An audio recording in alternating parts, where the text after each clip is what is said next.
ጤና ይስጥልን የከበረ ሰላምታችን በመላው ዓለም ሆናችሁ ቃል ስፖርት ዩቲዩብ ቻናላችንን ለምትከታተሉ ውድ አድማጮቻችን ሁሉ ይድረስ ብለናል። ከእናንተ ሆኖ ቃል ስፖርት ዩቲዩብ ቻናል ለዚህም ሰዓት መርጠን ያሰናዳላችሁን ስፖርታዊ ጥንቅሮች እንደ ሁልጊዜው በቅደም ተከተል እያደረስናችሁ ቆይታ የምናደርግ ይሆናል። እስከ ፕሮግራማችን ፍጻሜ ከኛ ጋር ስትቆዩ እንደ ሁልጊዜው ላይክ፣ ሰብስክራይብ፣ ሼር እያረጋችሁ አጋርነታችሁን እያሳያችሁ እንድትቆዩን በአክብሮት ጋበዝ።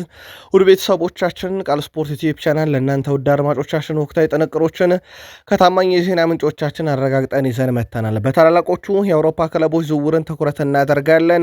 የዘ ስፔሻል ዋን ጆዜ ሞሪኒዮ ቡድንን ለየት ያሉ ሁነቶችን እነግራችኋለን። ከዝውውር ጋር በተያዘ ማድሪድ ቤት አንዳንድ ተቃውሞች እየተነሱ ነው። የሚጠበቁ ሁነቶች አሉ። በሚቀጥሉት ሰዓታት ውስጥ በማድሪድ ቤት እናደርሳችኋለን። ባርሴሎና ፈቃድና ይሁንታ ያገኘበትን ተጫዋች ድርድርና በቀጣይ የሚጠብቀውን አንድ ትልቅ ዝውውር አስመልክቶ እንዲሁም በተጨማሪነት በአውሮፓ ዙሪያ በርከት ያሉ ጥንቅሮች ተይዟል። አብራችሁን ቆዩን። ፕሪሚየር ሊጉ በአንድ ያጮት ስታይል አምና ሪከርድ ሰብሮ ነበረ። ዘንድሮ ክለቦች በዛ መንገድ ተጠናክረው ወይንስ አዲስ እቅድ ይዘው ይመጣሉ? በአጫጭር ስፖርታዊ መረጃዎቻችን እናነሰዋለን። የሚጠበቁ ዝውውሮች አሉ። በተለይም የዝውውር መስኮቱ የዝውውር ሂሳብ የናረው በዚህ ውድድር ዓመት ፕሪሚየር ሊጎቹ ግን በንቃት እየተሳተፉበት ነው። የፕሪሚየር ሊግ ታላላቅ ክለቦችን በዝውውር መስኮቱ በስፋት እንመለከታለን። ቶትንሃምን ጨምሮ የዚህ ተጫዋች በይፋ አዲስ ክለብ መቀላቀሉን አረጋግጠናል። አሰልጣኝ ማሬስካ ያስፈልገናል ያሉትና ክለቡን በሚለቀው ተጫዋች እንዲሁም ደግሞ ወደ ክለቡ እሱን ለመተካት በሚመጣ ተጫዋች ዙሪያ ተጨማሪ መረጃ ሲቲ ቤት በቃል ስፖርት ዩቲዩብ ቻናል ይዘናል። በቼልሲ የዝውውር መስኮት የሚጠበቁ እውነቶችን እናነሳለን። የዣቢ አሎንሶ ቡድን በሶስት የሜዳ ክፍል ላይ የያዛቸው ተጫዋቾች በጣም አነጋጋሪ ናቸው። ዛሬ ፊርማው የሚጠበቀውን ተጫዋችና በቼልሲ በኩል የቡድን ዜናም በቃል ስፖርት ዩቲዩብ ቻናል በመረጃ ሰዓታችን በስፋት ተይዟል። ሊቨርፑል በዝውውር መስኮቱ ላይ አንዳንድ እንቅስቃሴዎች እንዲያደርግ የሚያስገድዱ ጉዳቶችን ሁኔታ እናነሳለን። ከዛ በተከላካይ ክፍል የሚጠበቁ ሁነቶችን ታማኝ የዜና ምንጮችን ዋቢ የምናደርግበት የሊቨርፑል ከአንድ ክለብ ሁለት ተጫዋቾችን ለማምጣት የተጠየቀው የዝውውር ሂሳብ ከ222 ሚሊዮን ዩሮ በላይ ነው። ሊቨርፑል ቤት ተጨማሪ የዝውውር መረጃ እናነሳለን። የአርሰናሉን ተጫዋች ለማስፈረም የሚደረገው ድርድር ተጠናክሮ ቀጥለዋል። ሁለት ተጫዋቾችን በዚህ መንገድ እናነሳቸዋለን። በአርቴታ የሚደነቀው ተጫዋችን በተመለከተ እንዲሁ አርሰናል ደጃችን እንዳትደርሱ የተባሉበት አንድ አስገራሚ ዝውውር እናካፍላችኋለን። በርካታ መረጃ ይዘናል በአርሰናል ወቅታዊ ዝውውር ጉዳይ ላይ። በማንቸስተር ዩናይትድ የመረጃ ሰዓታችን በአማካኝ ክፍሉ ጉዳይ ላይ የዩናይትድ ሌጀንድ በዝውውር ጉዳይ ላይ የሚለን ነገር አለ። ዩናይትድ ያስፈረመው ወጣት ተጫዋች ዩናይትድ በዚህ ውድድር ዓመት የሚጠበቅበት አንድ የሜዳ ክፍልና በዩናይትድ በኩል ሁለት ለየት ያሉ ጥንቅሮች እናካፍላችኋለን። እስከ ፕሮግራማችን ፍጻሜ ቆዩን። ላይክ፣ ሰብስክራይብ፣ ሼር ስለምታደረጉን እጅግ አድርገን አመስጋኞች ነን። መረጃውን የማካፈላችሁ ቃለኝ በድጋሚ አብራችሁን ቆዩን። በዝውውር መስኮቱ የዘ ስፔሻል ዋን ጆዜ ሞሪኒዮ ቡድን ራሱን በደንብ እያጠናከረ ነው። ማድሪድ ውዱን ዝውውር ፈጽሟል። የአንዲዮ ሜንዲን በነገራችን ላይ ጆዜ ሞሪኒዮ በእያንዳንዱ የሜዳ ክፍል ላይ ቢያንስ ሁለት ተጫዋቾችን ይፈልጋሉ። የማጥቃት ክፍሉ ደግሞ በፈጣን ተጫዋቾች እንዲሞላላቸው ይፈልጋሉ። ያን ዲዮ ሜንዲ በሁለቱም የሜዳ ክፍል ላይ መጫወት ይችላል በነገራችን ላይ። ከዛ በተጨማሪ በጣም ፈጣን ነው። በነገራችን ላይ በጣም አስገራሚ ነገር የአንዲዮ ሜንዲ ዛሬ ከሪያል ማድሪድ ዋናው ቡድን ጋር ለቅድመ ውድድር ዝግጅት ቡድኑን ይቀላቀላል። ፈጣኑ ተጫዋች በፍጥነት ቡድኑን ይቀላቀላል። ከዛ በኋላ በሪያል ማድሪድ ቤት በትልቁ ከምንጠብቃቸው ተጫዋቾች አንዱ ይሆናል። አሁን ልክ የአንዲዮ ሜንዲ ዝውውር ከተጠናቀቀ በኋላ ግን የሪያል ማድሪድ ደጋፊዎች ደስታውም ተቃውሞ አላቸው። ሪያል ማድሪድ የአንዲዮ ሜንዲን አስፈረመ በሚል እያደረሱ ባሉ ማህበራዊ ትስስር ገጾች ላይ ሮድሪስ የታለ የሚሉ ልጥፎች በስተዋልና የማድሪድ ደጋፊዎች አሁን ጫና ማሳደራቸውን ቀጥለዋል። በዲዮሜንዲ ዝውውር ምክንያት ማድሪድ አዲስ ተጫዋች ለማስፈረም የሚሸጠው ተጫዋች ይጠበቅበታል። ለማንኛውም ሁነቱ አሁን ሪያል ማድሪድ ቤት ያለው በእንዲህ አይነት መልኩ ነው። ሪያል ማድሪድ የቬኒሲየስ ጁኒየርን ኮንትራት ለተጨማሪ ዓመታት ለማራዘም መስማማቱ ይታወቃል። ሎስ ብላንኮች ከረጅም ድርድር በኋላ የተሻለ ክፍያ ማቅረባቸው ነበረ። ለዚህ እንደ ምክንያቱ ብራዚላዊ ተጫዋች ቬኒሲየስ ጁኒየር ውሉን ለማራዘም ባይስማማ ኖሮ አርሰናልን ለመቀላቀል ግን ፈቃደኛ እንደነበረ አይዘነጋም። ሪያል ማድሪድ በሳምንቱ መጨረሻም በይፋ ያሳውቃል ተብሏል። ይህንን ኮንትራት የማራዘም ሂደትን በተመለከተ ማለት ነው። ቪኒሲየስ ጁኒየር በሪያል ማድሪድ በቆየባቸው ጥቂት ዓመታት ዙሪያ መልከታውን አጋርቷል። በበርናቡ 8 ዓመት ብቻ ትንሽ ነው ብሏል። ቪኒሲየስ ጁኒየር በሪያል ማድሪድ እስከ 2032 ነው የሚቆየው። በነገራችን ላይ በማህበራዊ ትስስር ገጹም በበርናቡ 8 ዓመት በጣም ትንሽ ነው ሲል ተደምጧል። ቪኒሲየስ ጁኒየር በሪያል ማድሪድ ቤት ኮንትራቱን ያራዝም ዘንድ ግን ቁልፉ ሚና የፍሎሬንቲኖ ፔሬዝም ወይም የሱ ወኪል አልነበረም። በእርግጥ እሱ ፍላጎት ነበረው በማድሪድ መቆየት። ትልቁ ለመቆየቱ ምክንያት ግን ዘ ስፔሻል ዋን ጆዜ ሞሪኒዮ ናቸው ተብሏል። አሰልጣኝ ጆዜ ሞሪኒዮ ቪኒሲየስ ጁኒየር በክለቡ እንዲቀጥል የራሳቸው ጥረት ከፍ ያለ ነበር ተብሏል። አሰልጣኙ በተጨማሪ ውል ማራዘሚያ ንግግር ላይ ትልቅ ሚናም ተጫውቷል የተባለው ቪኒሲየስ በክለቡ እንዲቆይ ፍላጎት ያላቸው ሞሪኒዮ በቀጣይ እቅዳቸው አስፈላጊ ተጫዋች ተደርጎ ተወስዷል። አሁን ለሪያል ማድሪድ ቪኒሲየስ ጁኒየር በፋይናንስ ዙሪያ ስምምነት ሲደርሱም የእሳቸው ሚና ከፍ ያለ ነበረ ተብሏል። ቪኒሲየስ ጁኒየር በ2018 ሪያል ማድሪድን ከተቀላቀለም በኋላ ወደ 375 ጨዋታን አድርጓል። 128 ጎሎች፣ 14 ዋንጫ፣ የፊፋ ምርጡ ተጫዋች በ2024 ተብሎ እንደተመረጠ ይታወቃል። በጣም አስገራሚ ነገር በቪኒሲየስ ጁኒየር በኩል 20 ሲደመር ግቦችን ባለፉት 5 ዓመታት ውስጥ ማስቆጠር ችሏል። ከ2021/22 የሲዝን ጀምሮ በአጠቃላይ በአምስቱም ሲዝኖች 20 ሲደመር ግቦችን ነው ማስቆጠር የቻለውና ሪያል ማድሪድ ቤት ምርጡ ተጫዋች ነው ማለት ማጋነን አይሆንም። በዝውውር መስኮቱ ላይ ባርሴሎናዎች የአማካኝ ስፍራ ተጫዋች እንደሚያገኙ እርግጥ ሆኗል። ምክንያቱም ተጫዋቹ ወደ ባርሴሎና ለመዞር ፍቃዱን መስጠቱን ተከትሎ ነው። ሮድሪ በይፋ ለባርሴሎና ፍቃዱን መስጠቱን ተከትሎ አሁን ይፋዊ ንግግሮች ከሲቲ ጋር ይጀመራሉ። በእርግጥ የተጀመሩ መደበኛ ያልሆኑ ድርድሮች አሉ። በተለይም ባርሴሎና ከተጫዋቹ ፍቃድ ማግኘቱን ተከትሎ እንዲሁም ከወኪሉም ፍቃድ ማግኘቱን ተከትሎ በቀጣይነት ተጫዋቹን ማስፈረም በሚቻልበት ሁኔታ ላይ ስራዎች ይጠናቀቃሉ። ባርሴሎና በሲቲ በኩል የሚፈለገውን ነገር ለማሟላትም እና ለመደራደርም ይፋዊ ጥያቄም ለማቅረብ ዝግጅታቸውን ጨርሰዋል። ሮድሪ በጣም ያልተጠበቀ ዝውውር ይሆናል። ሲቲ እና በባርሴሎና በኩል ከስምነት የሚደርሱበት ከሆነ ዩሊያን አልቫሬስ የፊታችን ሰኞ ከአሰልጣኝ ዲየጎ ሲሞኔ እና ከአትሌቲኮ ማድሪድ አመራሮች ጋር ለስብሰባ እንደሚቀመጥ ተረጋግጧል። ወደ አትሌቲኮ ማድሪድም ያንን የሚመለሰው ይህ ስብሰባ የተጫዋቹንም ሆነ የአሰልጣኙን አቋም የሚወሰንበት ይሆናል ተብሏል። የተጫዋቹ አቋም ቀድሞም የታወቀ ነው። ባርሴሎናን በይፋ መቀላቀል ይፈልጋል። ባርሴሎናዎችም ተጫዋቹ የገላቸው የማድረግ ፍላጎታቸው እንዳለ ነው። በእርግጡ ሁነቱ ባርሴሎና በፈለጉት መንገድ አልሆነላቸው። በፍጥነት እንዲጠናቀቅ የሚፈልጉት ዝውውር ነበረ። ያው ትልቁ ችግር የሆነው በዝውውር መስኮቱ ላይ በባርሴሎና በኩል የቀረበው ሂሳብ እና አትሌቲኮ ማድሪድ የጠየቀው ሂሳብ ብቻ አይደለም። አትሌቲኮ ለባርሴሎናም ሆነ ለሪያል ማድሪድ ተጫዋቹን አንሸጥም ማለታቸው እንደሆነ ይታወቃል። ከዚህ ጋር በተያያዘ የፊታችን ሰኞ የዩሊያን አልቫሬስ ሰዎች እንዴት አትሌቲኮ ማድሪድን አሳምነው ባርሴሎናን ይቀላቀላል? አትሌቲኮ ማድሪዶችስ እንዴት ዩሊያን አልቫሬስን አሳምነው በዛ ያቆዩታል የሚለው በትልቁ ይጠበቃል። ማግነስ ሳክሊ የሞናኮን ስብስብ ለቆ ወደ ፒኤስጂ እያቀና መሆኑን ትላንት ምሽት ነግረናችሁ ነበረ። የሕክምና ምርመራውን በተሳካ ሁኔታ ካጠናቀቀ በኋላ ማግነስ ሳክሊ የፓሪሰን ጀርሜን ተጫዋች ሆኗል። 11 ቁጥር መለያንም ለብሷል። 50 ሚሊዮን ዩሮ ተከፍሎበታል። ቀጣይ ዓመት በትልቁ ይጠበቃል። ሌላ የተጠናቀቀው ዝውውር የሳላ ነው። ትላንትና ሳላ በትራብዞን ስፖር ስቴዲየም ተገኝቶ ነበረ። በጣም ደማቅ የተባለ አቀባበል ተደርጎለታል። በርከት ያሉ ደጋፊዎች በስቴዲየም ታድመው ነበረ። ሳላ ደማቅ አቀባበል ተደርጎለታል። በርካታ ሊቨርፑልያን ከዚህ ልጥፍ ስር ሳላን በአዲስ ክለብ ለመመልከት ዝግጁ እንዳልሆኑ ሲልኩልን ነበረ። ያው በእርግጥ የሳላ ዕድሜ ያለ ከዛ ሊቨርፑል የሚፈልገው የጨዋታ ስታይል አለ። ያው በእግር ኳስ ዓለም ውስጥ ሮናልዶም ከማድሪድ ለቋል። ግን ሮናልዶም ከማድሪድ፣ ዋይኔ ማርክ ሩኒም ከማንቸስተር ዩናይትድ፣ ሩቪን ቫን ፐርሲም ከአርሰናል እንዲህ ያለን በርካቶችን መጥቀስ እንችላለን። ያው በእግር ኳስ ውስጥ የተለመዱ ናቸው። ግን አንዳንድ ስንብቶች ለመቀበል በብዙ ይቸግራሉ። የሊቨርፑል ያመልከታ ነበረ።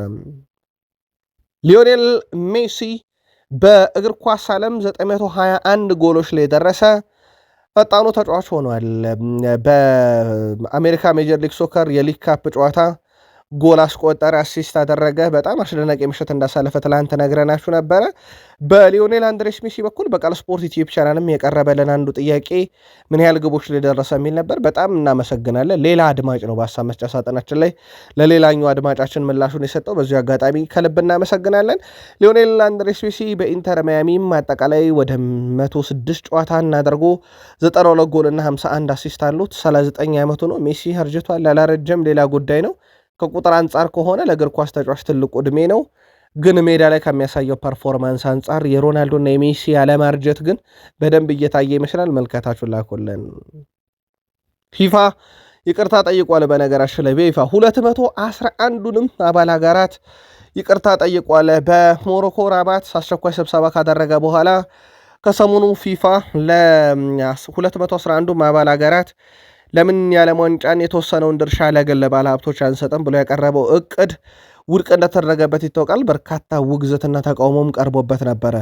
በዚህም ለእነኚሁ 211 ሀገራት ደብዳቤ መልሶ ልኳል ይቅርታ።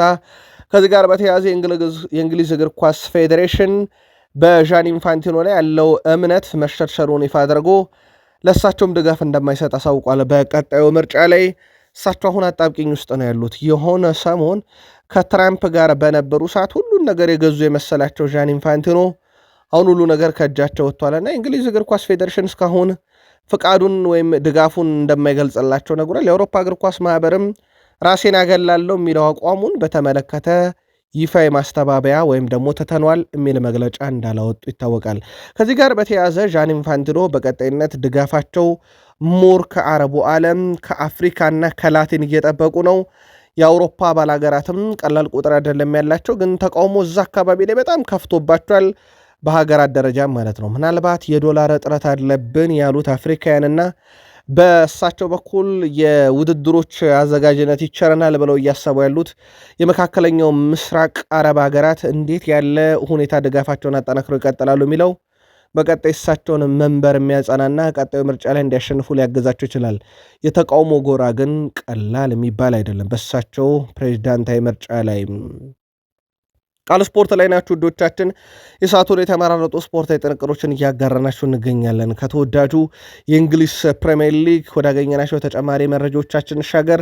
በፕሪሚየር ሊግ የመረጃ ሰዓታችን ቆይታ ስታደርጉ ላይክ፣ ሰብስክራይብ እና ሼር ማድረግ እንዳይረሳ። በሀሳብ መስጫ ሳጥናችን ላይም ሀሳብ አስተያየታችሁን ስለምታጋሩን እጅግ አድርገን እናመሰግናለን። መረጃዎቹንም አካፍላችሁ ቃል ነኝ ላይክ እያደረጋችሁ ስትቆዩን ፕሪሚየር ሊጉ ላይ አስቀድመን አንድ ለየት ያለ መረጃ እናካፍላችሁ። ፕሪሚየር ሊጉ ዘንድሮስ በምን አይነት አዲስ ነገር ይመጣል የሚለው ይጠበቃል። አምና የቆመ ኳስን መከላከልና ማስቆጠር ትርምስምስ ያለ የመከላከል ሂደት በማዕዘን ምት፣ በቅጣት ምትና በእጅ ውርወራ ሰዓት ተመልክተን ነበረ። ያም 18 በመቶ የፕሪሚየር ሊግ ግቦች ከቆመ ኳስ እንዲሆኑ አድርጎ ነበረ። ያም በእንግሊዝ ፕሪሚየር ሊግ ሪከርድ እንደሆነ ይታወቃል። ዘንድሮ ክለቦች በየትኛው መንገድ ተጠናክረው ይመጣሉ የሚለው ይጠበቃል። ያን የቆመ ኳስ በመከላከል ወይንስ ሌሎችም እንደ ጥቂት ክለቦች ያን የቆመ ኳስ ወደ ግብነት በመቀየር ተጠናክረው ይመጣሉ የሚለው ይጠበቃል። አምና ግን ሪከርድ ተሰብሯል። ዘንድሮ ፕሪሚየር ሊጉ በምን አይነት መንገድ ይመጣል ከነኚህ ጎል የማግባት ሂደት ጋር የሚለው ደግሞ ይጠበቃል። ኒውካስል ዩናይትድ የአማካኝ ክፍሉን ለማጠናከር በርካታ አማራጮቹን ማየቱ ከሰሞኑ ይታወቃል። በርካቶቹን አጥቷል፣ ምንም ጥያቄ የለውም። ብሩኖ ጊማሬሽ የቅርብ ጊዜው ነው። ኒውካስል ዩናይትዶች ይህንን የአማካኝ ክፍላቸውን ለማጠናከር የሄዱበት ርቀት ግን ትንሽ ዋጋ ውድ ሆኖባቸዋል። ላብነት ያክል ብሩኖ ጊማሬሽን 75 ሚሊዮን ፓውንድ ነው የሸጡት። አሁን ግን እሱን ለመተካት ከ85 እስከ 100 ሚሊዮን ፓውንድ ተጠይቀዋል። በቦሩሲያ ዶርትመንድ ይፋዊ ጥያቄ ባያቀርቡም ቦሩሲያ ዶርትመንድ ፍሌክስን ሚንቻነ ብሎ ለመጣ የዝውውር ሂሳቡ አጠቃላይ ተከፍሎ የሚያልቅ እስከ 100 ሚሊዮን ፓውንድ እፈልጋለሁ እያሉ ነው። ወቅታዊ የዝውውር እንቅስቃሴዎች ደግሞ እንደ ምክንያት ይጠቀሳሉ። በእርግጥ በእድሜ ወጣት ነው፣ ግን ኒውካስል ይህን ገንዘብ የመክፈል ፈቃደኝነቱ ሳለው የሚለው ትልቁ ጥያቄ ነው። በኒውካስል ዩናይትድ በኩል ሳንድሮ ቶናሊን እንደዚሁም ደግሞ ብሩኖ ጊማሬሽን ለፕሪሚየር ሊግ ክለቦች ቶትናምና አርሰናል በውድ ነው የሸጡት። አንቶኒ ጎርደንንም ቢሆን ለባርሴሎና ቀላል በማይባል ገንዘብ መሸጣቸው ይታወቃል። ቶትናም ራሱን በብዙ መንገድ እያጠናከረ ነው። አዲስ ተጫዋች እየገዛ ነው። የሚለቁትን ፍቃድ ሰጥቷል። የሚያራዝሙትን ኮንትራት እየተደራደረ ነው። ቶትናም ባለፉት 10 ዓመታት በሊጉ ሁለተኛ ነው የወጣው። የማይረሳው የ2016-17 ሲዝኑ በጣም መጥፎ ሲዝኑ አምን 17ኛ ሆኖ የጨረሰበት ነው። በእርግጥ ካቻምናም 17ኛ ነው። በቅርብ ዓመታት ውስጥ ሲቲ በጣም ቶትናም በጣም አሽቆልቁሏል። ያንን ለማጠናከር እንግዲህ አዲሱ አሰልጣኝ መጥቷል። ወደ ቡድኑ ኮንትራት በማራዘም ሂደት ላይ የሚኪ ቫንደቢን ድርድር በስፋት እየተከናወነ ይገኛል። የረጅም ጊዜ ኮንትራት ነው የሚያቀርቡለት። ሮቤርቶ ዲዘርቢ ተጫዋቹ በቡድኑ ውስጥ ትልቅ ሚና ይጫወታል ማለታቸው የሚዘነጋ አይደለም። በሁለቱ አካላት መካከል የሚደረገው ድርድር ወደ መጨረሻው ምዕራፍ መድረሱ እየተነገረ ይገኛል። ተጫዋቹ በባርሴሎናም በሊቨርፑል ስሙ ነበረ። ቶትናሞች ግን የመጨረሻ ስራዎችን ሰርተው የዝውውር መስኮቱ እንግዲህ በሌሎች ክለቦች ሳይነጠቁበት ኮንትራቱን ያራዝማሉም ተብሏል። ማንቸስተር ሲቲ ተተኪ ለማምጣት ያቀደበት የጄምስ ትራፎርድ ዝውውር በይፋ ተጠናቋል። የሕክምና ምርመራውን በተሳካ ሁኔታ ካጠናቀቀ በኋላ ጄምስ ትራፎርድ በይፋ የሊድስ ዩናይትድ ተጫዋች መሆኑ በትናንትናው ዕለት ተረጋግጧል። ከዚህ ጋር በተያያዘ ኤንዞ ማሬስካ ቡድናቸውን በማጠናከር ሂደት ላይ ስራዎች እንደሚያስፈልጓቸው ተናግረው ነበረ። ቡድኔ ፈርሶ የሚሰራ አይደለም ማለታቸው ይታወቃል። ትናንትና ምንም እንኳን በርካታ ተጫዋቾቹ እንደለቀቁ ቢያምኑም የአማካኝ ክፍሉን በተለይም በስፋት አንስተው ኤንዞ ማሬስካ ማንቸስተር ሲቲ ዋነኛ ዕቅድ የተሻለንን ምርጥ ነገር ማድረግና ዋንጫ ማንሳት ነው ብለዋል። ፕሪሚየር ሊጉ ከዋንጮቹ አንደኛው ነው፣ እናም ልናነሳው እንፈልጋለን። ባለፉት 2 ዓመታት አላሳካነውም። በሲቲ ቤት አሁን ትልቁ ልማችን ይህን የፕሪሚየር ሊግ ዋንጫ ማምጣት ነው ሲሉ ተደምጠዋል። ለዛ ራሳችንን እያዘጋጀን ነው ብለዋል። በለቀቋቸው ተጫዋቾች ዙሪያ ግን ምን አይነት ዝውውሮችን ይፈጽማሉ የሚለው ቀጣይ ሲቲ ቤት በትልቁ ይጠበቃል። በቅርቡ ይለቁታል ያጡታል ተብሎ የሚጠበቀው የሮድሪ ሆኗል። በማድሪድ ይነጠቁታል ተብሎ ሲጠበቅ ነበረ። ሲቲዎች አብዛኛው ትኩረታቸው የነበረው ዝውውሩ ወደ ማድሪድ እንዳይሆን የተሻላቸውን ሁሉ እያደረጉ ነበር። ሮድሪ ግን በግልጽ አሁን የፈለገው ሲቲን መልቀቅ ነው። ከዛ በኋላ ከማድሪድ በአንድ ጊዜ ተገልብጦ ወደ ባርሴሎና ሄዷል እና አንድ ተጫዋች ለባርሴሎናም ለሪያል ማድሪድ የመጫወት ፍላጎት እንዴት በተመሳይ ሰዓታት ውስጥ ይኖረዋል የሚለው ትልቅ ጉዳይ ነው። ግን የማድሪድ መዘግየት ለዝውውሩ ወደ ባርሴሎና ፊቱን እንዲያዞር አድርጓል። ሮድሪ ዴኮና አንሲ ፍሊክን አነጋግሮ ፈቃዱን ሰጥቷል። አሁን የሚጠበቀው ነገር ይፋዊ ጥያቄ ለሲቲ ማስገባት ብቻ ነው። የሁለቱ ክለቦች ድርድር በዚህ ሳምንት ይጠበቃል። አሁን በሲቲ በኩል ይህን ተጫዋች ለመተካት ምን አይነት እንቅስቃሴ ያደርጋሉ የሚለው አለ። ወጣቱ አዮብ ቡዋዲ ያለም ልምድ ካላቸው የአማካይ ስፍራ ተጫዋች ደግሞ ቼልሲን ይለቃል ተብሎ የሚጠበቀው ኤንዞ ፈርናንዴዝ አለ።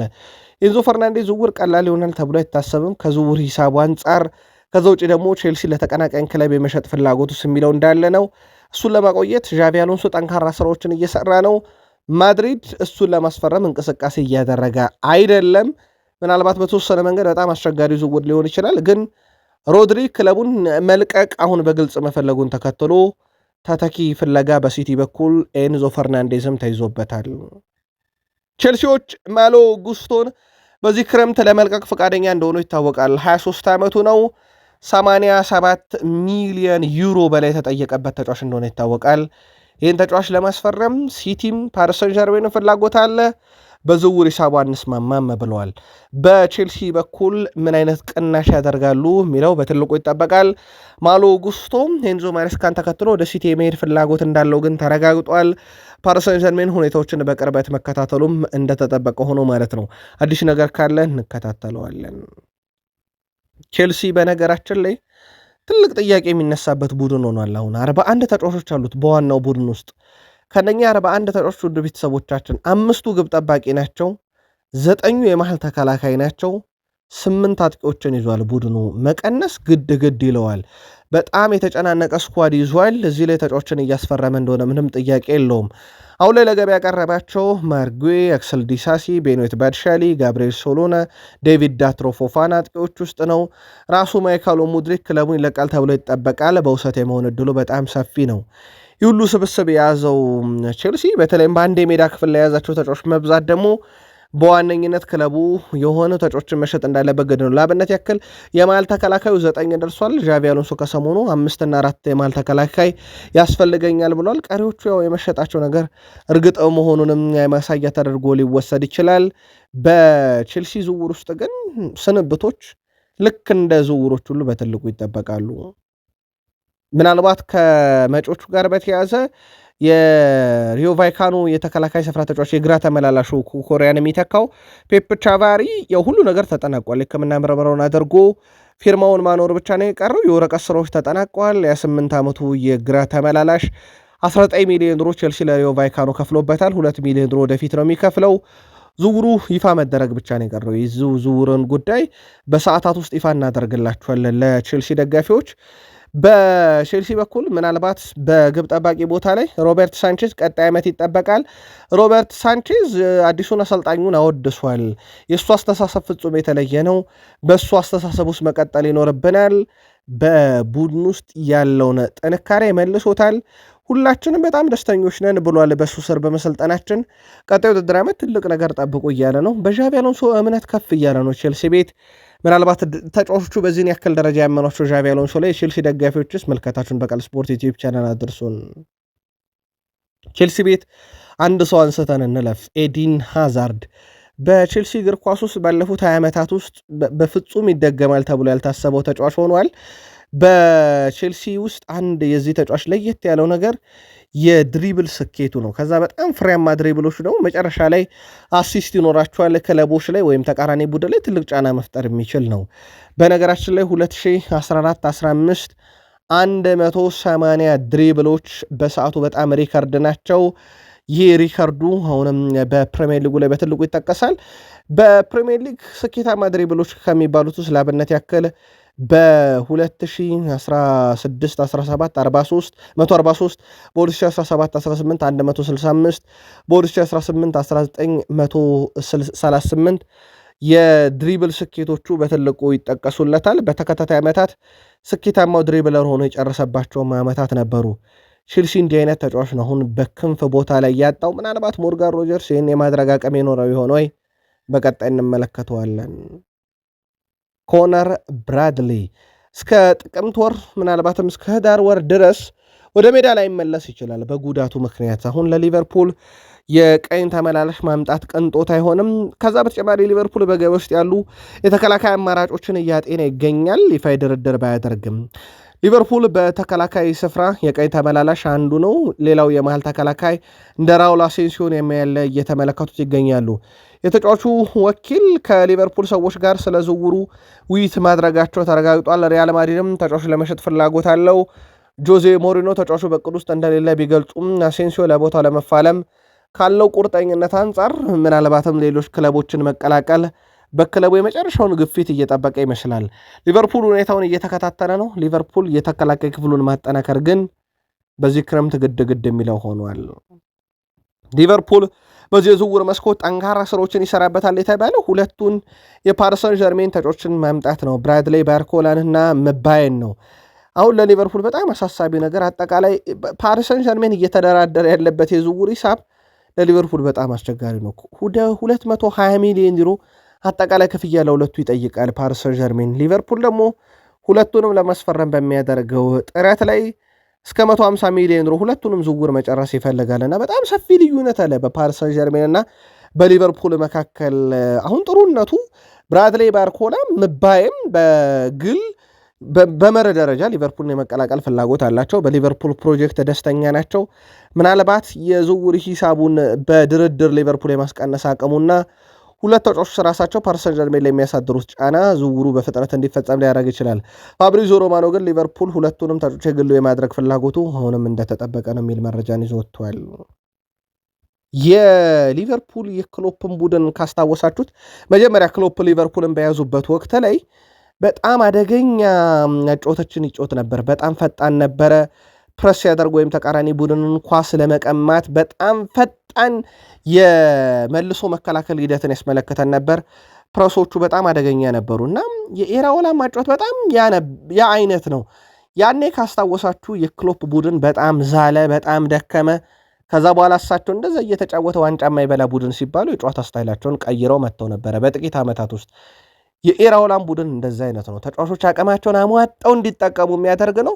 በጣም ፈጣን ቡድን ነው። ከተቃራኒ ቡድን ኳስም ሲቀማ ኳስንም ይዞ ፈጣን ቡድን ነው። እንዲህ አይነት ቡድን ታዲያ የስኳድ ዴብዙ በጣም ያስፈልጋል። ምክንያቱም ተጫዋቾችን የሚያዝል ነውና የስኳድ ዴብዙን ማጠናከር ለኢራኦላ ሲስተም ሲባል ብቻ በጣም አስፈላጊ ሊሆን ይችላል። ሊቨርፑል ቤት አርሰናል በዝውውር መስኮቱ ላይ የሚያመጣቸውም የሚያስወጣቸውም አሉ። በክረምት እንዲለቁ ከተፈቀደላቸው ተጫዋቾች አንዱ ጋብርኤል ጀሱስ ነው። ናፖሊ የጋብርኤል ጀሱስን ወኪል አነጋግሯል። በዝውውሩ ጉዳይ ላይ ንግግሮች የተጀመሩ ሲሆን በተጫዋቹና በናፖሊ መካከል ግን ለተጫዋቹ መልቀቅ ብቸኛው ፍላጎት በጀሱስ ብቻ የሚወሰን አይደለም። አርሰናልም ወደ 20 ሚሊዮን ፓውንድ አካባቢ ይፈልጋሉ እዚህ ዝውውር ላይ። በናፖሊ በኩል ይህን ዝውውር ለመጨረስ ግን 20 ሚሊዮን ፓውንድ ለመክፈል ፈቃደኝነት የለም ተብሏል። ድርድሩ እንደቀጠለ ነው። ቃል ስፖርት ዩቲዩብ ቻናል የጋብርኤል ጀሱስን መልቀቅ ተከትሎ አርሰናል ቤት ማን ይመጣል የሚለውም ይጠበቃልና እየተከታተል ነው እንገኛለን። የጀሱስ መልቀቅ ግን አስቀድሞም ሲጠበቅ የነበረ ነው። ድርድሩ የሚሳካ ከሆነ ደግሞ በዚህ ወር የጋብርኤል ጀሱስ ስንብት ይጠበቃል። ሌላው ከአርሰናል ስንብት ጋር በተያያዘ ምናልባት አርቤ ላይፕዚግ ኢታን ንዋኔሪ ላይ ፍላጎት አለ። አርሰናል የመጨረሻውን ውሳኔ ግን አልወሰነም። የኢታን ንዋኔሪ ሽያጭ ይሁን ወይንስ ውሰት፣ ሽያጭ እስከሆነ በስንት፣ ውሰት እስከሆነ ምን ያህል እናገኝበት የሚለውና ሌሎች ጉዳዮች ላይ የመጨረሻ ውሳኔ አልተወሰነም። ግን የመልቀቅ ዕድሉ በጣም ሰፊ ነው። ከዛ በተጨማሪ አርሰናል በሚለቃቸው ተጫዋቾች ዙሪያና በአጣቸው ተጫዋቾች ዙሪያ ምትኮችን ያመጣል ተብሎ ይታሰባል። አሁን በአጥቂ ስፍራ ላይ የሚጠበቀው የዩሊያን አልቫሬዝ ነው። በተለይም የቪኒሺየስ ጁኒየር ነገር ካልተሳካ የዩሊያን አልቫሬዝን ጉዳይ አጥብቀው እንደሚሰሩበት ይታወቃል። ሁለቱም ዝውውሮች ግን ትላንትና ማለዳ ምናልባት በዚህ ሰዓት በቃል ስፖርት ዩቲዩብ ቻናል ለአርሰናሎች ያደረስናቸው አንድ መረጃ ቪኒሺየስ ጁኒየርም ከማድሪድ ካልተስማማ እንዲሁም ዩሊያን አልቫሬዝም ዝውውር ወደ ባርሴሎና ካልተሳካ ነው። አሁንም አርሰናል ይህን ሁኔታ አጠናክሮ ቀጥሏል። ዩሊያን አልቫሬዝ የሚኬል አርቴታ ተደናቂውና ተፈላጊው ተጫዋች ለባርሴሎና የማይሸጥ ከሆነ ሁሉንም ነገር ለመሞከር ደግሞ በዚህኛው መንገድ ዝግጁ ናቸው። ዩሊያን አልቫሬዝ የፊታችን ሰኞ ከዲጎ ሲሞኔ እና ከክለቡ አመራሮች ጋር በባርሴሎና ዝውውር ዙሪያ ውይይት እንደሚያደርግ ይታወቃል። አርሰናል ከደጄ እንዳይደርስ ያለው ቶትንሃም ነው። አርሰናል አርጀንቲናውን የቶትናም ተከላካይ ክርስቲያን ሮሜሮን የማስፈረም ፍላጎት እንደነበረው ይታወቃል። ቢሆንም ቶትናም ተጫዋቹን ለሰሜን ለንደኑ ክለብ ለመሸጥ ፈቃደኛ እንዳልሆኑ ተረጋግጧል። በሌላ በኩል አትሌቲኮ ማድሪድ ሮሜሮን ለማስፈረም በዚህ ክረምት ድጋሜ ፍላጎት ማሳየቱ ይታወቃል። አርጀንቲና የተከላካይ ሮሜሮ ቀጣይ መዳረሻው አትሌቲኮ ማድሪድ ወይም ኢንተር ሚላን የመሆን እድሉ በጣም ሰፊ ነው። አርሰናል በኩሉ አሁንም የኋላ መስመሩን ለማጠናከር ግዴታ ውስጥ መግባቱ ይታወቃል። በዊሊያም ሳሊባ ምክንያት ጠንካራ ልምድ ያለው ተጫዋችን መፈለጉ ነው። ከዚህ ጋር በተያያዘ ክርስቲያን ሮሜሮ ቶትናምን ለመልቀቅ ካለው ፍላጎትና ቁርጠኝነት አንጻር አርሰናል ሁኔታውን ቢያጠናም ቶትናም ግን ለእናንተ እንሸጥላችሁም ደጃችን እንዳደርሱ ብለዋቸዋል። አርሰናል የክንፍ አጥቂን ማምጣትን በተመለከተ ትልቅ ስራዎችን ይሰራል ተብሎ ይታሰባል። የቪኒሺየስ ጁኒየር ነገር አብቅቷል። አሁን በስፋት ስሙ እየተነሳ ያለ ተጫዋች አለ፣ እንመለስበታለን። እሱ ላይ ኒኮ ዊሊያምስ በተደጋጋሚ ጉዳት፣ ባርኮላ የዝውውር ሂሳቡ መጋነን፣ ኬነን ያልዲዝ በጣም ምርጡ አማራጭ ነበር ለአርሰናል፣ ግን ዩቬንቱስም ደጄ እንዳደርሱ ብለዋል። ራሽፈርድ በዩናይትድ በኩል ለገበያ ቀርቧል። የወጥነት ጥያቄ ይነሳበታል። ሚካ ጎትስ ፓሪስ ሰን ዠርሜን ደርሷል። ሮድሪጎ ጎኤሽ ከማድሪድ ቢፈለግም ጉዳቱ በትልቁ የሚነሳ ነው። ሮጀርስ በቼልሲ ቤት ደርሷል። ጊብስ ዋይት በዚህ ክረምትም በጣም የተጋነነ ገንዘብ የሚጠየቅበት ሌላኛው ተጫዋች ሆኗል። ምናልባት ኢልማን ነዴ ነው ነገሮችን ለአርሰናል ሊያቀል ይችላል ተብሎ የታሰበው። አሁን ትልቁ ነገር አርሰናል የገንዘብ ችግር አለበት ወይ ከሆነ እንደሌለበት የሰሞኑ የቪኒሺየስ ጁኒየር ሁኔታ አመላክቷል። አርሰናል በጥናትና ፖሊሲ ላይ ተመርክዞ ተጫዋች ያመጣል የሚለው ነው ትልቁ የሚጠበቀው። በዚህ አርሰናል ፖሊሲ አርሰናል የሚጠቅመው ተጫዋች ማን ሆኖ ኤምሬትስ ይደርሳል የሚለው ግን በሚኬል አርቴታና በአንድሪያ ቤርታ ከሰሞኑ ውሳኔ ይሰጥበታል ተብሏል። አርሰናል በዝውውር መስኮቱ ላይ ካስፈረማቸው ተጫዋቾች ውስጥ አንዱ የሆነው ብሩኖ ጊማሬሽ ምናልባትም ውድ የቃል ስፖርት ዩቲዩብ ቻናል አርሰናል ቤተሰቦቻችን ዛሬ ይፋ ሊደረግ የሚችልበት በጣም ሰፊ እድል አለ የብሩኖ ጊማሬሽ ዝውውር፣ ምክንያቱም የሕክምና ምርመራውን አጠናቋል። አርሰናል በፕሪሚየር ሊጉ ካሉ ምርጥ ሬቲንግ ከተሰጣቸው ተጫዋቾች ውስጥ ሶስቱን ይዟል። በብሩኖ ፈርናንዴዝ ነው ከፍተኛው ሬቲንግ የተያዘው። በነገራችን ላይ ባለፈው ውድድር ዓመት አጠቃላይ በተጫዋቹ በኩል ወደ 8.3 ሬቲንግ ተሰጥቶታል። ይሄ ከፍተኛው ነው። በነገራችን ላይ በፉት ሞብ ቁጥር 1 ብሩኖ ነው፣ ቁጥር 2 ሃላንድ ነው፣ ቁጥር 3 ቁጥር 4 ቁጥር 5 በፕሪሚየር ሊግ ከፍተኛው ሬቲንግ የተሰጣቸው በፉት ሞብ አርሰናል ቤት ናቸው ያሉት።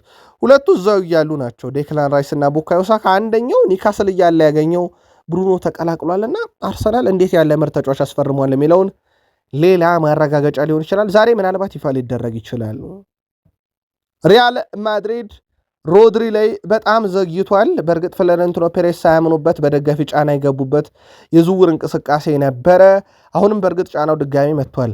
ምናልባት ሪያል ማድሪዶች በዝውውር መስኮቱ ላይ ሌሎች አማራጮችን ሲያዩ የብሩኖ ጊማሬሽ ኤምሬትስ መድረስ ዙቤሜንዲን የሚገፋው ከሆነም የዙቤሜንዲ ወኪሎች ተጫዋቹን ለሪያል ማድሪድ የማቅረብ ፍላጎት አላቸው የሚል መረጃውን ወጥቶ ነበረ። ግን ከታማኝ የዜና ምንጭ ማረጋገጥ አልቻልንም። ጉዳዩን ያው ሚዲያ ላይ መስማማታቸው አይቀርም ብለን ነው ለአርሰናል ደጋፊዎች ያመጣ ነው። ዙቤ ሜንዲ በተመለከተ በሪያል ማድሪድ በጥብቅ ሲፈለግ የነበረ ተጫዋች ነው። ይህን ታስታውሳላችሁ ወደ አርሰናል ከመምጣቱ በፊት። ግን የብሩኖ ጊማሬሽ መምጣት አንድ ተጫዋችን ማሳረፉ አይቀርም። አርሰናል ቤት ምንም ጥያቄ የለውም። ነማይሉ ስኬሊ ወጣቶቹ የመጫወቻ ደቂቃ የማጣት ስጋት አለባቸው። ዙቤ ሜንዲ ባክፓሱ ብዙ ጊዜ ዋጋ የሚያስከፍል ነው። ተጠባባቂ የመሆን እድሉ በዛው ልክ ሊጨምር ይችላል። በአርሰናል ቤት ውስጥ ግን የአርቴታም ከዴክላን ራይስ ቀጥሎ በርካታ ደቂቃ ያጫወቱት ተጫዋች እንደሆነ ይታወቃል።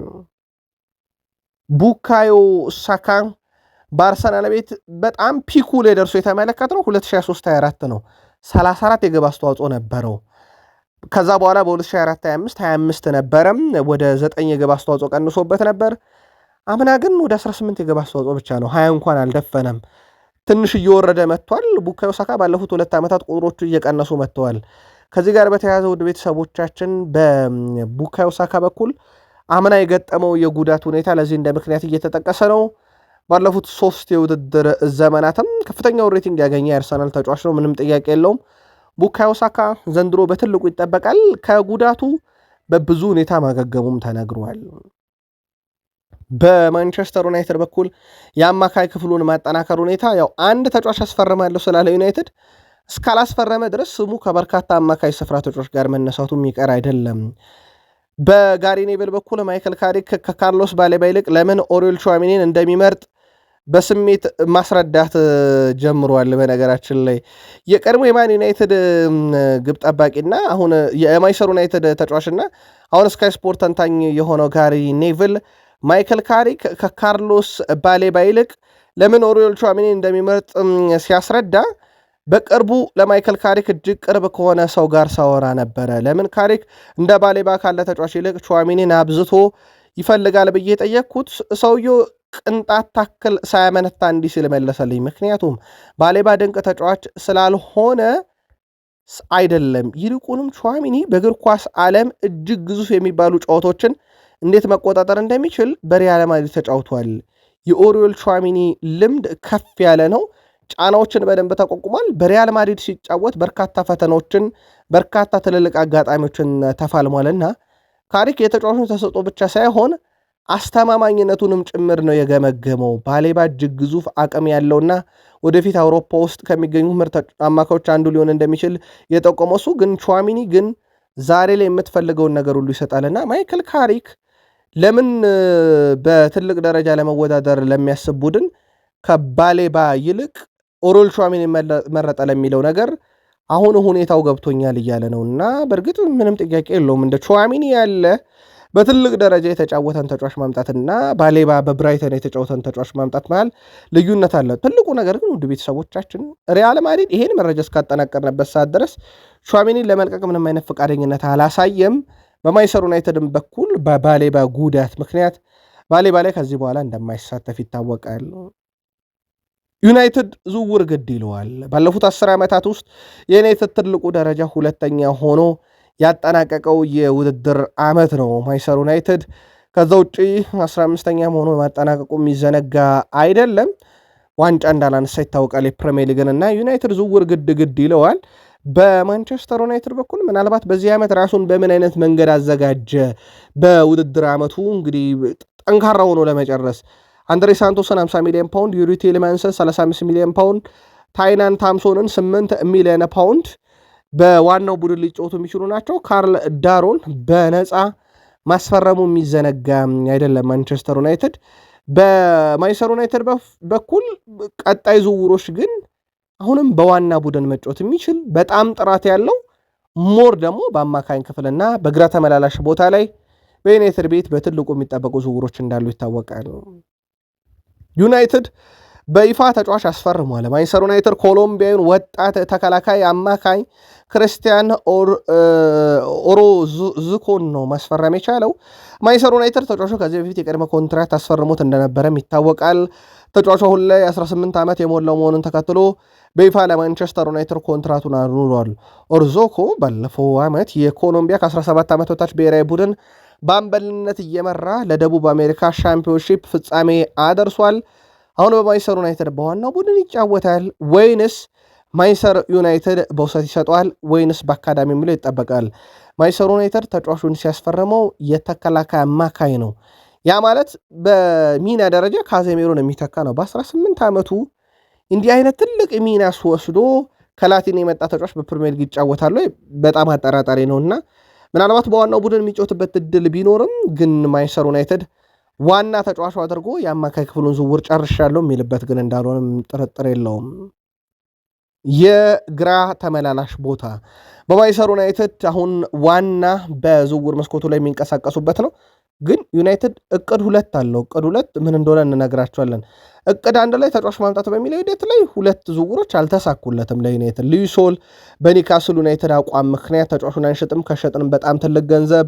ማይል ሉዊስ ስኬሊ በአርሰናል የማይሸጥም ተብሏል። ማይል ሉዊስ ስኬሊም ሉዊስ ሆልንም ለማግኘት በጣም ፈተናው የበዛበት ማንቸስተር ዩናይትድ ሌሎች አማራጮችን ሲያይ አሁን ትኩረቱን የሳበው ሌላኛው አማራጫቸው አንቶኒ ሩቢንሰን ነው። በፕሪሚየር ሊግ ልምድ ያለው በፉልሃም ቤት ነው ሲጫወት የነበረው።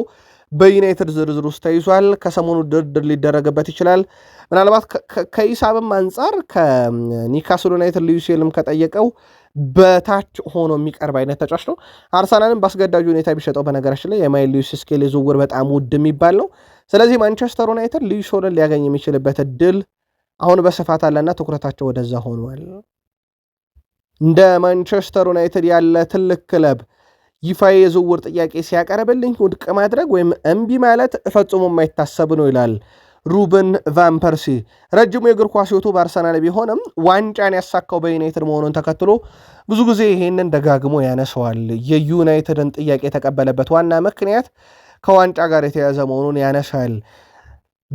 ፍላይንግ ደች ይሉታል።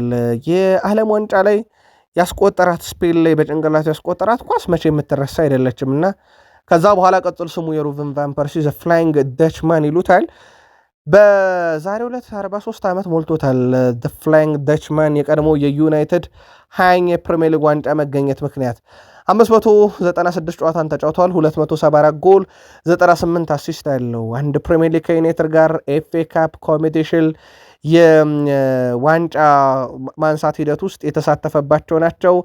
በተጫዋቹ በኩል ስኬታማ ነበረ ማለት ይቻላል የዩናይትድ ጉዞ። አርሰናል ትቶ የመጣበት መንገድ ግን በወቅቱ በርካታ አርሰናል እንዳስቆጫቸው ይታወቃል። ሌላ የቀድሞ ዩናይትድ ተጫዋች እናንሳ። የቀድሞ የማንቸስተር ዩናይትድ ተጫዋች የነበረው ዲያጎ ፎርላን በይፋ የዩራጋይ ብሔራዊ ቡድን አሰልጣኙ ሆኗል። ማርሴሎ ቤልሳን ይስተካል። በዓለም ዋንጫ በጣም ደካማ ጊዜ ነበር ያሳለፉት። ማንቸስተር ዩናይትድም በይፋ የገጻቸው የቀድሞ ተጫዋቻችን የቀድሞ አጥቂያችን እንኳን ለዚያ በቃ እያሉት ይገኛሉ። የቀድሞ ተጫዋቾች ወደ አሰልጣኝነት በስፋት እየመጡ ነው። በስፋት ስኬታማ ሆኗል። በተለይም ወጣቶቹ ወይም እድሜያቸው በጣም ያልገፉ በቅርብ ዓመታት ውስጥ እግር ኳስን ያቆሙ። በእርግጥ ዲያጎ ፎርላን እንኳን እድሜያቸው ገፋ ካሉት ውስጥ ይጠቀሳል። የቀድሞ ዩናይትድ ተጫዋች ነበረ። በአሰልጣኝነት ሚና እንመለከተዋለን በቀጣይነት። ቃል ስፖርት ዩቲዩብ ቻናል ላይ ትገኛላችሁ። አሁን የሰብስክራይበራችን አሃዝ መጠን 100,000 የተሻገረ ወደ ቤተሰቦቻችን ቃል ስፖርት ዩቲዩብ ቻናል ዕለተ ዓርብ በማለዳ ያሰናዳላችሁ ጥንቅር ይህን ይመስላል። ምሽት መረጃችን ላይ እንገናኛለን። ሰብስክራይብ እያደረጋችሁ የደወል ምልክቷን እየተጫናችሁ ቆዩን። መልካም ቀን